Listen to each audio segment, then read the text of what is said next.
Lietuvoje tebesitęsianti krizė daugelį šalies gyventojų privertė susiveržti diržus. Diržus teko veržtis ir nemažai daliai Druskininkų savivaldybės gyventojų. Todėl 2010-aisiais besikreipiančių žmonių į socialinės paramos skyrių padaugėjo. Pasak šios skyriaus vedėjos Violetos Grigurienės, praėjusiais metais socialinė išmoka gauti buvo užregistruota net 18 200 prašymų.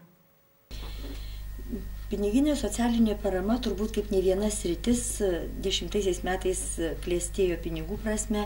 Pinigų turėjom pakankamai, kad išmokėti visas socialinės išmokas, tačiau nebuvo taip džiaugsminga, kokiu tonu aš dabar kalbu, kadangi pastangų reikėjo iš tiesų labai daug savivaldybės vadovams, kad tuos pinigėlius išsireikalauti iš vyriausybės, kad jie visi būtų skirti ir kad jų pakaktų išmokėti išmokas visiems socialinių išmokų gavėjams.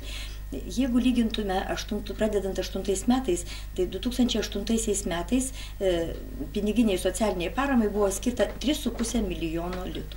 9 metais 6 milijonai litų. 10 metais jau 10 milijonų litų ir 11 metais planuojam 11,5 milijonų litų. Tai palyginus 11 metus su 8 metais būtų augimas daugiau kaip 3,5 karto. Gyventojų į mūsų skyrių kreipėsi taip pat ženkliai daugiau 10 metais negu praėjusiais ar užpraėjusiais metais. Šiais metais, atsiprašau, 10 metais į socialinės paramos skyrių kreipėsi 18 200 gyventojų su prašymais, tiek prašymų registruota skyriuje. Palyginimui su praėjusiais metais yra 72% daugiau. Praėjusiais metais, tai yra 9 metais, kreipėsi 10 000 gyventojų. Vadinasi, per dieną vidutiniškai kreipėsi po 70 ir daugiau gyventojų su prašymais įvairiais.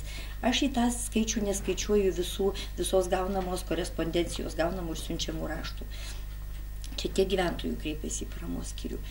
Labai išaugo ir gyventojų besikreipiančių paramos maisto produktais pagal Karito vykdomą maisto iš intervencinių atsargų programą, taip vadinamą kruopų programą liaudyje.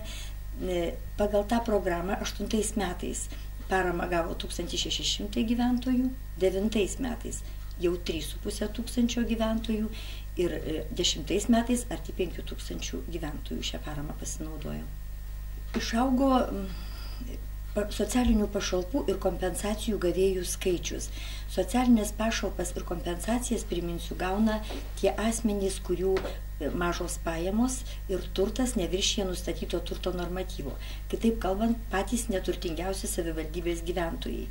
Tai jeigu lygintume 8 metus, šios paramos rūšies gavėjų skaičius buvo 1500, tai 10 metais jau 5500. Vadinasi, vėlgi šitų gavėjų skaičius išaugo 3,5 karto.